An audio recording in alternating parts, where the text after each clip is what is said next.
नमस्कार। एनटीपीसी की सीरीज में आज हम हाजिर हैं 11 फरवरी 2021 शिफ्ट 1 से प्रश्नों को लेकर। तो चलिए शुरू करते हैं। पहला क्वेश्चन है, एक निश्चित प्रतिष्ठान का बिजली बिल आंशिक रूप से तय होता है और आंशिक रूप से बिजली की खपत की इकाइयों की संख्या के आधार पर परिवर्तनशील होता है। तो एक निश्चित महीने में जब 540 यूनिट की खपत हुई तो बिल 1800 था। दूसरे महीने में जब ये 620 मिनट नहीं, यहाँ पे यूनिट होगा कि खपत हुई, तो बिल जो है 2040 था। ठीक है। यदि एक महीने में अगर 500 यूनिट की खपत होती है तो महीने का बिल है। ठीक है। तो देखिए यहाँ पर जो है, हम मानकर चलते हैं कि जो नियत बिल है, जो हर एक महीने में जो नियत मान जो लगने वाला है ना, नियत जो बिल है एक तरीके से वो है आपका 100 रुपया। ठीक है। और प्रति यूनिट चार्ज ये मान लें y रुपया। ठीक है। अब क्या होगा, इस प्रश्न के आधार पर आप देखोगे 540 यूनिट की खपत हुई तो बिल 1800, यानी एक निश्चित है, ये तो लगेगा। और 540 यूनिट है यानी कि 540 वाई बराबर हो गया 1800। ठीक है। दूसरा जो आप देख रहे हैं 620, ये यूनिट हो जाएगा। ठीक है, ये यूनिट है। तो यहाँ पर आपका x प्लस 620 वाई और बराबर ये हो जाएगा 2040। अब देखिए आप घटा दोगे। ठीक है, ये आपका खत्म। इसमें से इसको घटा दीजिए, ये आपका हो जाएगा -80 वाई और ये आपका घटा दीजिएगा तो ये कितना हो जाएगा 240। माइनस वाला काम समाप्त। यहाँ से आप देखोगे 8 तिहाई 24 है ना, यानी वाई का मान यहाँ पर क्या हो गया 3। आपको एक्स का मान निकालना होगा। तो एक्स का मान निकालने के लिए आप क्या कीजिएगा, देखिए किसी समीकरण जैसे पहले वाले में ही मान अगर रख दे। ठीक है, एक्स प्लस 540 गुणे 3 बराबर 1800।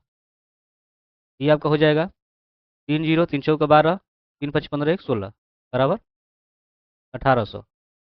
या एक्स बराबर का हो जाएगा 1800, घर लाकर ये 1620 घटा दीजिए। ठीक है, तो कितना हो जाएगा, तो ये आपका हो जाएगा 180। ठीक ना। अब जो है महीने का बिल पूछा है। ठीक है, ये महीने का बिल तो क्या हो जाएगा, तो देखिए ये निश्चित जो बिल लग रहा है एकदम फिक्स चार्ज, वो 180 रुपया है। और 500 यूनिट है तो 500 गुणे 1 यूनिट का 3 रुपया, तो इतना हो जाएगा, यानी 180 प्लस ये आपका 1500, तो कितना हो जाएगा, ये आपका हो जाएगा 1680। ठीक है, तो यहाँ पर आपका आंसर हो जाना है तीसरा। ठीक ना। चलिए आगे देखते हैं। दिया गया है कि जब किसी कोण की एक भुजा को उसकी लंबाई को दुगना करने के लिए बढ़ाया जाता है तो कोण का माप क्या होगा। देखिए कोई भी जो है, ये देखिए ये कोण ही है। अब इसकी लंबाई को अगर हम दुगना करें या जो भी करें है ना, ये थोड़ा सा ये ऐसे मतलब ये सीधा ऐसे होना चाहिए। तो लंबाई को आप जितना भी बढ़ाओ, ये कोण जो है ये कोई परिवर्तन नहीं होना है ना, ये समान ही रहेगा। तो इसमें आपका आंसर हो जाएगा चौथा। अगला है कि एक परीक्षा में उत्तीर्ण होने के लिए 33% अंकों की आवश्यकता होती है और 210 अंक प्राप्त करने वाला एक अभ्यर्थी 21 अंकों से अनुत्तीर्ण हो जाता है, तो परीक्षा के लिए कुल अंक क्या है। ठीक है, तो मान कर चले कि परीक्षा के लिए जो कुल अंक है वो है एक्स है। ठीक है, यहाँ पर अगर हम करें एक्स का 33%। ठीक है, 33% किसके बराबर हो जाएगा, तो देखिए 210 अंक प्राप्त किया, फिर भी 21 अंक से फेल हो गया, मतलब ये पासिंग मार्क के बराबर हो गया है ना। देखिए एक्स बराबर का क्या हो जाएगा, ये जोड़ लीजिए, ये आपका हो जाएगा 231 और इधर जाएगा तो 100 ऊपर और 33 नीचे। ठीक है, तो देखिए 33 से 7 बार में है ना, कट जाना है। ठीक, यहाँ से आप गुणा कर दोगे तो कितना हो जाएगा 700। यहाँ पर आपका आंसर हो गया दूसरा। ठीक है, चलिए आगे देखते हैं। दिया गया है कि वर्तमान है ना अक्टूबर 2020 तक संयुक्त राष्ट्र के प्रतीक को 7 दिसंबर 1946 को मंजूरी दी गई और प्रतीक में जैतून की शाखाएं किसका प्रतीक है, तो ये दुनिया भर में शांति का प्रतीक है। ठीक है, आगे है 2014 में पद्मश्री पुरस्कार जीतने वाले सारंगी वादक का नाम बताइए, तो वो थे उस्ताद मोइनुद्दीन। ठीक है, ये जो है हिंदुस्तानी शास्त्रीय संगीत की जयपुर घराने से संबंधित है, ये जयपुर घराने से संबंधित है। चलिए आगे है, भारत के अंतिम मुगल बादशाह कौन थे, तो अंतिम मुगल बादशाह थे बहादुर शाह द्वितीय। ठीक है, जिन्हें बहादुर शाह जफर के नाम से भी जाना जाता है। और ये जो है 1837 से 1857 तक जो है शतासीन रहे। ठीक है। संचार के लिए हाथी जो है 103 डेसिबल तक की आवाज उत्पन्न कर सकते हैं, लेकिन वे अक्सर कम आवृत्ति वाली ध्वनि का उपयोग करते हैं, जिनमें से कुछ जमीन से होकर गुजरती है। तो ध्वनिया कहलाती है, तो वो कहलाती है इंफ्रासाउंड। ठीक है। चलिए, अब यहाँ पर दिया गया है कि इसका मान जो है 4 दशमलव स्थानों तक सही है। तो देखिए, ये आपका 1/4 हो गया, ये आपका हो जाएगा 1/20, ये आपका हो जाएगा 1/4 × 5 = 20 अच्छा, यानी 120। लघुत्तम निकाल लीजिए, ये आपका 120 हो जाएगा। और फिर यहाँ से 4 से 120 में कीजिएगा तो आपका 30 बार में, इसमें कीजिएगा तो 2 × 6 = 12, यानी कि आपका 6 हो जाना है। इसमें कीजिएगा तो 1, तो कितना हो गया? ये हो गया 37/120। तो 120 से हम लोग कर लेते हैं भाग 37 में। ठीक है। अब देखिए, यहाँ से तो भाग जाना नहीं है, तो आप 0.10 रखोगे तो 12×3 = 36, है ना? कितना हो जाना है? फिर 0, 7 में 6 घटेगा 1। ठीक, ये खत्म। अब यहाँ पर 1 0 आप दोगे तो ये इससे छोटा हो जा रहा है, यानी 1 0 आपको देना पड़ेगा, यहाँ पर फिर 1 0 हो जाएगा। अब कितने बार में जाएगा?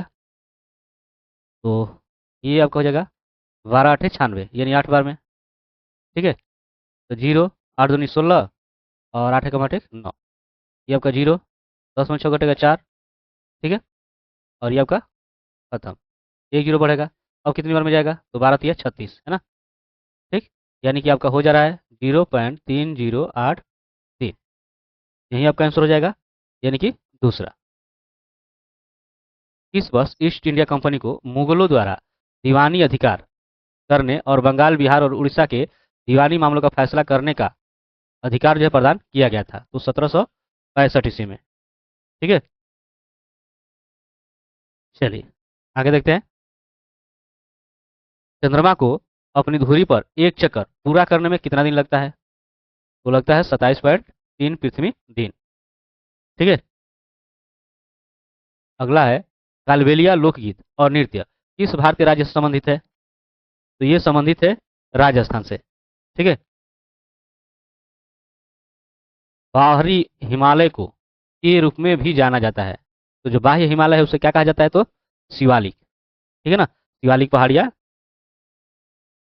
किसी भूमि के आयताकार भूखंड की चौड़ाई उसकी लंबाई का 1/3 है। ठीक है। तो भूखंड की परिधि इतनी है, तो भूखंड की लंबाई क्या होगी? देखिए, यहाँ पर जो है परिधि इतना दिया गया है, ध्यान रखिएगा। तो परिधि क्या हो जाता है? 2 × L + B = 240। यहाँ से 2 से ही आपका कट जाएगा 120। ठीक है। यानी कि आपका हो गया L + B = 120। ठीक है। अब जो है यहाँ पर जैसा कि दिया गया है कि जो चौड़ाई है वो लंबाई का 1/3, लंबाई L है तो इसका जो है 1/3। ठीक है, इतना। अब देखिए, यहाँ से इसको हल कर लोगे तो ये आपका 3 हो जाएगा। ये आपका 3L और प्लस L 120, और ये 3L और 1L 4L, और ये आपका हो जाएगा 120 × 3, या L बराबर 120 × 3 और बटा हो जाएगा 4। यहाँ से आपका हो जाएगा 4×3 = 12, है ना? और 0, इस तरह से 3×3 = 9, 0। कितना हो गया L का मान? हो गया 90, यानी कि तीसरा। ठीक है। चलिए, आगे आते हैं। यहाँ पर है, काम करने की दर शक्ति है और शक्ति की इकाई क्या है? तो है वाट। ठीक है। और यह जो है भौतिक विज्ञानी जेम्स वाट के समान में रखा गया है। ठीक ना? अंतर्राष्ट्रीय ओलंपिक समिति के सदस्य के रूप में नामांकित होने वाली पहली भारतीय महिला कौन बनी? तो नीता अंबानी। ठीक है। चलिए, आगे देखते हैं। चलिए, देखिए यहाँ पर इसको हल करना है ना? मान ज्ञात करना है। देखिए, ट्रिक तो आप बहुत इस्तेमाल कर रहे होंगे। यहाँ पर हम ट्रिक से नहीं बल्कि बेसिक मेथड से बनाना है। ठीक है। क्योंकि बेसिक मेथड जो है ना, ये आपको हमेशा साथ देगा। अगर ये आपका सही है और आप तेज़ी से कर पा ले रहे हो तो फिर आप उससे भी आसानी से कर लोगे। ठीक है। अब देखिए, यहाँ पर है ये 2 + 1/4, तो आप जानते हो कि 4×2 = 8, 8×1 = 9। यहाँ पर क्या हो जाएगा? 9/4। ठीक है। अब जब ये 9/4 हो जाएगा तो यहाँ से क्या हो जाना है? ये आपका हो जाएगा 4 - 5 और ये आपका हो जाएगा 1+1 बटा, ये देखिए 4 कहाँ चला जाएगा ऊपर, यानी कि ये ऐसा रूप हो जाएगा 4/9। ठीक है। अब जब आप इसको हल कर लोगे, इस वाले को हल करने जाओगे, ठीक है, इसको हल करने जाओगे तो क्या हो जाएगा, देखिए ये आपको हो जाना है 9×3 = 27 और 27×4 = 31, ये आपका हो जाएगा 31/9। आप जानते हो कि ये विलोम है, यानी कि उल्टा हो जाएगा 9 ऊपर और 31 नीचे। ठीक है। अब ये आप वैसे ही करने जाओगे तो देखिए 31 से कम 31 और 9, यानी कि 40 हो जाएगा। तो 40 बटा ये क्या हो जाना है, 40/31 हो जाएगा। ठीक है। आप ऐसे कर लीजिए, ये आपका चला जाएगा 31 ऊपर, है ना, तो 5×31 बटा हो जाएगा 40। अब ये 40 बच्चों को क्या हो जाएगा, 16 160 और -31 बचे आपका कितना हो जाएगा, ये 155। ये आपका हो जाएगा 5/40, अर्थात 5 से कम 5, है ना, 5×8 = 40, तो 1 बटा कितना हो जा रहा है, 8। इसमें आंसर हो जाएगा पहला। ठीक है। चलिए आगे देखते हैं। यहाँ पर दिया गया है कि मोनिका और चांडलर ये भाई बहन है। ठीक है। ध्यान रखिएगा, यहाँ पर जैसा दिया गया है कि मोनिका और जो चांडलर जो है, ये जो है भाई बहन है ना, भाई बहन है। अब जो है चांडलर ग्रेस का भतीजा है और मारिया का पिता है। कैथी जो है ग्रेस की बहन है और फोएबा जो है कैथी की माँ है। मोनिका, ये आपका जो है फोएबा ही होगा, फोएबा से किस प्रकार संबंधित, मोनिका को दर्शाना है कि फोएबा से कैसे संबंधित। तो देखिए यहाँ पर जैसा कि दिया गया है, मोनिका और चांडलर जो भाई बहन है, और ग्रेस, देखिए चांडलर जो है ग्रेस का भतीजा है। यहाँ पर हम कर ले ग्रेस, चांडलर जो है ये क्या है, ये जो है भतीजा हो जाएगा, भतीजा है। ठीक है। तो मोनिका भी जो है इसकी क्या हो जाएगी, भतीजी हो जाएगी। ठीक है। और दूसरी बात यहाँ पर दे रहा है कि कैथी जो है ग्रेस की क्या है, बहन है। कैथी ग्रेस की बहन है, तो देखिए यहाँ पर जो है कैथी को ले लेते हैं, ये जो है इसकी बहन है। मतलब कि जो नाता जो है ग्रेस के साथ ही है मोनिका चांडलर का, कैथी के साथ भी आपका वही हो जाएगा, है ना। अब आगे दे रहा है कि फोएबा जो है कैथी की माँ है, फोएबा जो कि कैथी की क्या है, माँ है। अब सोचिए, यहाँ से ये भतीजी ये सब है ना, तो फोएबा जो है कैथी की जब माँ है, तो ये इनकी क्या लेगी, ये आपका पोता हो जाएगा, मोनिका क्या हो जाएगी, पोती, है ना। यहाँ पर आपका आंसर क्या हो जाना है, पोती। ठीक। चलिए आगे देखते हैं। संयुक्त राज्य पर्यावरण संरक्षण एजेंसी की स्थापना कब हुई थी, तो ये हुई थी दिसंबर 1970 में, 2 दिसंबर को। ठीक है। चलिए यहाँ पर है कि उस संख्या की पहचान करें जो निम्नलिखित श्रृंखला संबंधित नहीं है। देखिए, ये 3 में अगर 2 से गुणा करते हैं, ठीक है, और 1 जोड़ते हैं तो आपका 7 आता है। उसी तरह जो है 7 में अगर 3 से गुणा करते हैं, 7 या 21 और 1 जोड़ते हैं तो आपका 22 आता है। उसी तरह अगर 22 में 4 से गुणा करें, 22×4 = 88 और 1 जोड़ेंगे तो 89 आएगा। उसी तरह जो है 89 में जो है आप किससे गुणा करें, 5 से, तो और 1 जोड़ना है। देखिए 5×9 = 45, ये आपका 5×9 हो जाएगा 45, यहाँ पर हम रखते हैं 5×9 = 45। ठीक है। और एक यहाँ पे 46, एक ये जोड़ेंगे तो 5×9 = 45, 1 46, 4, 5×8 = 40 और 4 44। ठीक है।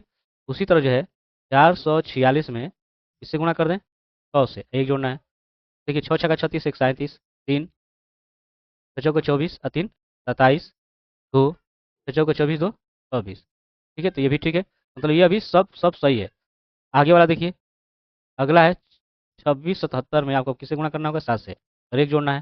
देखिए 7×7 = 49, 1 50, 0 हासिल 5। लेकिन इसमें तो आपका ये 9 ये है, मतलब कि यहीं जो है श्रृंखला संबंधित नहीं है, आगे करने की जरूरत भी आपको नहीं पड़ेगी, यहीं आपका आंसर हो जाना है। ठीक है। यानी कि दूसरा। आगे देखते हैं।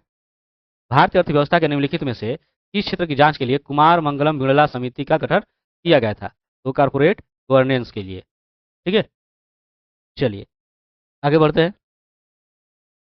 अगला है कि जलीकट्टू क्या है, जलीकट्टू क्या है। तो ये जो है तमिलनाडु में सांडों की लड़ाई का एक लोकप्रिय उत्सव है, जो कि ये 2000 से भी अधिक वर्ष पुराना है। ठीक है। चलिए यहाँ पे पैटर्न दिया गया है और आपको ये बताना है कि इस स्थान पे क्या आएगा। देखिए ये कुछ अंक जैसा ही होना चाहिए, हम लोग चेक कर लेते हैं। ठीक है। जैसा कि आप जानते हो, इन जो है किस नंबर पे आता है, ये आपका 14 पर आता है। ठीक है। क्यू जो है 17 पर, ये 16 पर और ये 15 पर।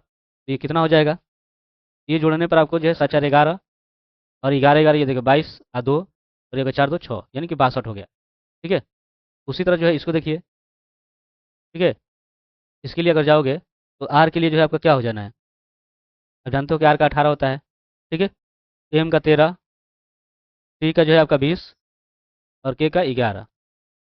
आप जोड़ेंगे तो देखिए 8 3 11 1 12 है ना, और ये 1 1 2 2 4 1 5 1 यानी ये भी 62 है, तो उसी तरह ये भी 62 आना चाहिए है ना। तो भी का जो है अगर आप देखो भी के लिए, तो भी जो है 22वें स्थान पे आता है, इसका तो पता नहीं। एक्स जो है आपका 24वें स्थान पे और जी जो है 7वें स्थान पे। ये आप जोड़िएगा तो देखिए 4 2 6 6 7 13। ठीक है, और 2 2 4 1 5 53। तो 53 में हम क्या जोड़ेंगे कि 62 आएगा। ठीक है, तो 9 जोड़ेंगे तो 9 3 12 5 1 6, मतलब कि हम 9 अगर जोड़ेंगे तो 62 आ जाएगा। तो नौवा जो है 9वें स्थान पर क्या आता है, वो आता है आई। ठीक है, यही आपका आंसर हो जाएगा पहला।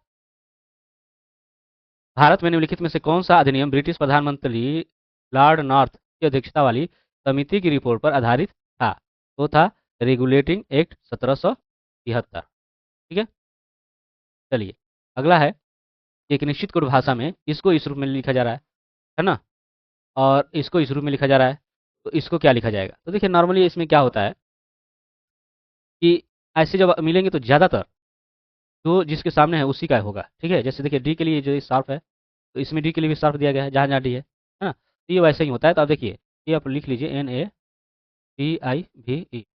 अब यहाँ से देखिए एन के लिए, एन के लिए आप देखोगे इसमें क्या है लास्ट में, है ना, या इसमें देखिए एन के लिए क्या दिया है, तो यहाँ पर आप देखेंगे कि यहाँ से देखिए टी है, ये डी आई, ये आपका जो है वी आई। ठीक है, ये आपका डी ई एन और ये टी, यानी एन के लिए जो है एट द रेट है। ठीक है, अब ए के लिए देखिए यहाँ पे जो है ए के लिए आपका ये वाला है ना, डी के लिए देखिए इसमें क्या है, एल है। ठीक है, अब जो है यहाँ पर आई के लिए क्या है, तो परसेंटेज है। ठीक है, भी के लिए आपको क्या दिया जा रहा है, भी के लिए आपका जी है। ई के लिए जो आपका क्या है, तो ई के लिए जो है ये आपका स्टार है। ठीक है, ये किस में है, वो आपका तीसरे में, यही आपका आंसर हो जाना है। कि राष्ट्रीय परीक्षण एजेंसी की स्थापना किस वर्ष में प्रवेश परीक्षा आयोजित करने के लिए की गई थी, तो की गई थी 2017 में। ठीक है, तो ये रहा है आपका 26 से लेकर के 50 तक के प्रश्नों का हल। बाकी के प्रश्नों को लेकर हाजिर होंगे अगले वीडियो में। तब तक के लिए धन्यवाद।